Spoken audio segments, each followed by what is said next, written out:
Welcome, Lily. This is we're doing our Friday roundup a little remotely today, but there's still plenty to talk about. Yes, there's a lot to talk about. I don't know where to start. I guess the two most important issues right now happening. One is the jobs report that came up early in the morning, and secondly, a Chinese balloon hovering over the United States. Never happened. No, it's not that we know of, but let's talk about the jobs report first. This is Okay. it's first of all the jobs report with over 500,000 new jobs created should be good news for Americans. However, there's also pressure on the Federal Reserve to raise interest rates to slow the economy down, and the problem with creating so many jobs, I mean, it really was a robust jobs report, is that it would put impetus on the Federal Reserve to continue to raise interest rates to slow down the economy to prevent inflation. So it's good and bad. It should be all good, but that's not the way economics works. Yeah, President was quite upbeat when he spoke this morning. 500,000 jobs created last month. But as per Washington Post, 200,000 jobs, people were fired since November, mostly in the IT sector, right? That's right. So there's something mismatch here, right? These are not good news for those people who have been working high-paying jobs, intellectuals doing coding and working on AI and other transformation technologies. They have been fired by some well-known companies: Microsoft, Google, Amazon, Facebook, Twitter, name anyone, all of them. Silicon Valley is full of jobless people. What do you say about that? There's really, it's a tale of two economies. The question really becomes, who is correct? What's happening is the CEOs and all these big firms are predicting a slowdown in the economy. They're predicting a recession, but the jobs report doesn't show that. And I mean, there have been some people, some senators who have written to Fed Chairman Jerome Powell and said, you're trying to create a recession by raising interest rates. Stop doing that. His primary focus is to mitigate inflation, and yet inflation has been coming down. It actually has been decreasing. So it's been working. The question is, where is that balance? I mean, in economics, there's never all good and all bad, because when you have the robust jobs report, there's always a danger of inflation. For the last 20 years, we've had this Goldilocks situation where no matter what happened, we never saw inflation. But now that's changing. We really have seen inflation. Now, we haven't seen it like countries, almost all the other countries in the world have seen it. But that doesn't mean that inflation still isn't a danger. And we have to examine what we're going to do going forward. True, true. I agree with you. But there are still lot of people who don't have their jobs, they have lost their jobs. Our sympathies with them. But Right.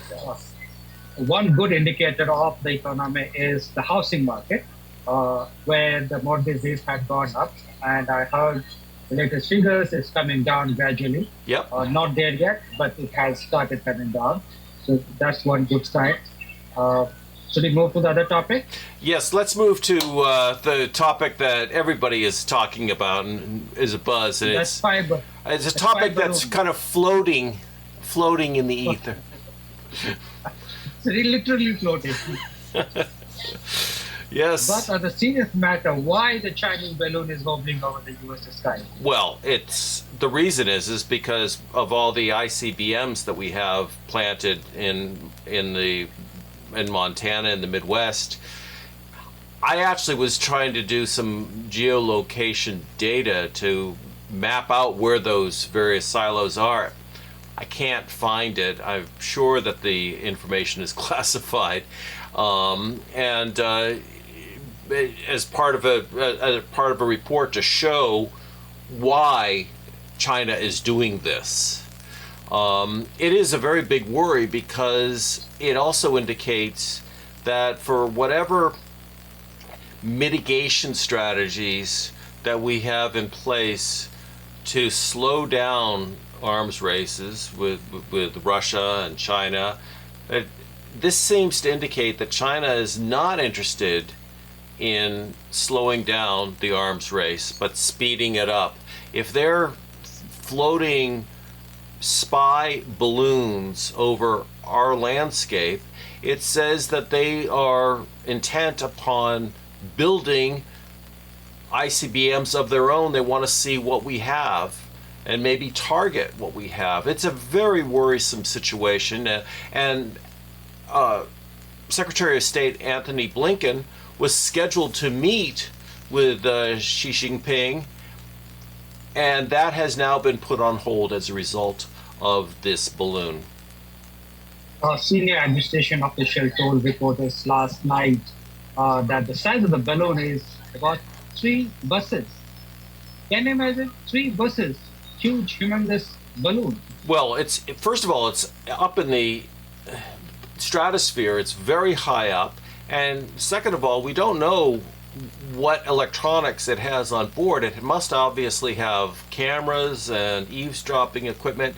It is a very worrisome development. Even if there was nothing involved, can you imagine just if we were to fly a huge anything like this and float it over China? How would they feel about that? This is very worrisome. And also it gets back to what is China's intent? That's the question here. Is it because that they are looking to renew an arms race?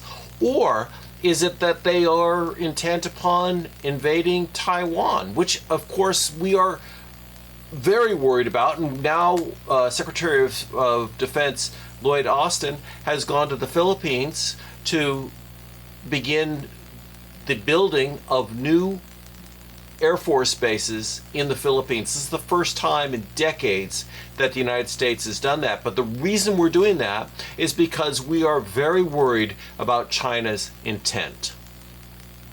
You have covered the White House for several years. You have followed America's foreign policy quite closely. Do you know or do you have any thought on why China is doing it now? That too, days before Secretary Blinken's travel to China, mind you.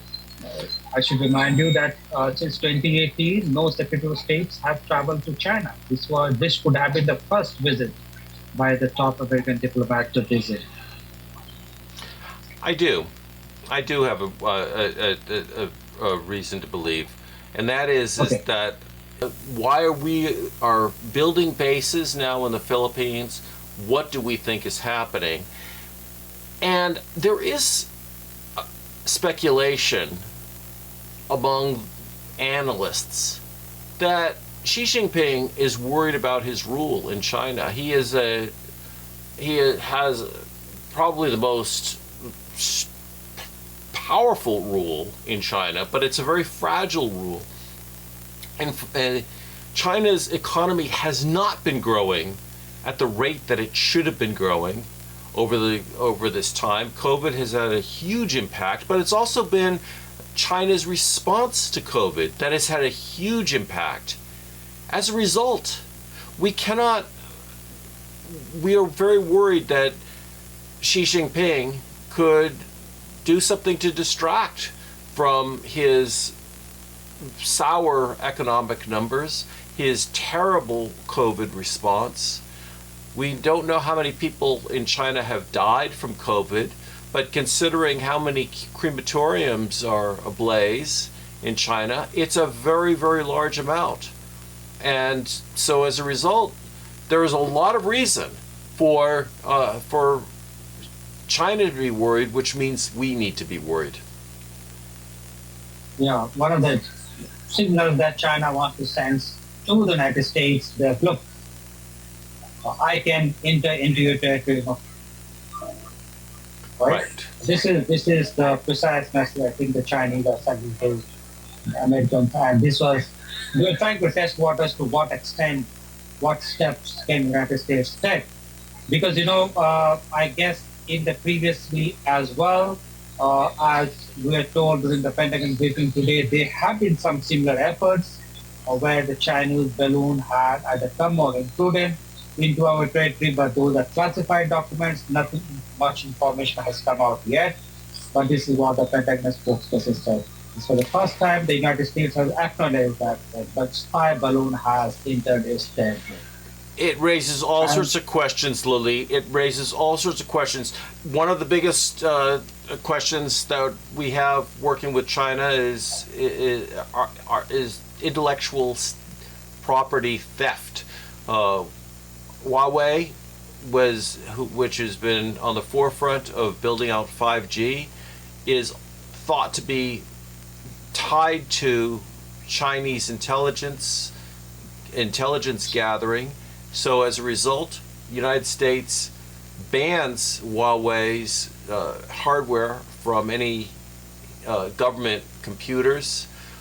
We're even worried about TikTok, which is a Chinese-owned company, because unlike in the United States, where there's a separation between government and business, China, it's all considered one and the same. If you're a Chinese company, you're also considered to be working for the Chinese state. As a result of that, you're considered that in China. We're not here. As a result of that, there's an expectation that Chinese government, that not Chinese government, but Chinese-based companies are basically acting as state actors. This is a big problem for the United States going forward, and it really rewrites the rules about capitalism. And we also have to rethink those rules very clearly. Another thing related to this, but unrelated as well, happened this week is India's National Security Advisor was here a couple of days. He had two meetings with the top leadership here, including Secretary of State Blinken and NSA Jake Sullivan. India and the United States have announced the launch of a new initiative. This initiative is called Initiative in Critical Emerging Technology. All the AI, big data, robotics, everything, space, 5G, 6G, everything are going to be, both the countries are going to work together so that they not only develop an affordable technology for their own people, but for the rest of the world. One of the major challenges, 5G is a basic example of it. Why major part of the world opted for the Chinese technology? Because it's cheaper, affordable, which the American companies and European companies are not able to provide because they provide high standards, right? They invest a lot in money. So when India and US club came together, right, the manpower, technology, both of the countries believe they will be able to collaborate together to provide an affordable, at the same time reliable and secure networks, technologies to the humanity. And this is a small start, a big start, one important step forward in that direction. And this will help address the Chinese challenges in the domain of technology in the coming years. Let's see where it goes. But this, I think, was important to tell our audience as well that the world's largest and world's oldest democracies are working together. It's huge. It's very important. President Biden's main focus has been to show that democracy is the way forward versus autocracy. China represents autocracy. The former president represents autocracy light, let's put it that way, a person that never said anything against Vladimir Putin. And so what we're seeing is not just a struggle between the United States and China, but a struggle between two forms of government. And India is the largest democracy in the world. And so for the United States, this is a natural alliance between India and the United States. And so this is a very good move going forward. And of course China is worried about that. Now if China is worried about that, then they're also more likely to respond in ways that are damaging, and we saw what Russia did when it decided that it wasn't getting its way with Ukraine. It just attacked, and it's created a huge problem in this world. I think we had a lot of issues to discuss this week, and there are 3 or 4 major issues that we discussed today. I think we are done for the day. Let's go. Let's do it. What a pleasure as always, and we'll be back next week. Thank you. It's nice talking to you. Always. Same here. Take care. Bye-bye.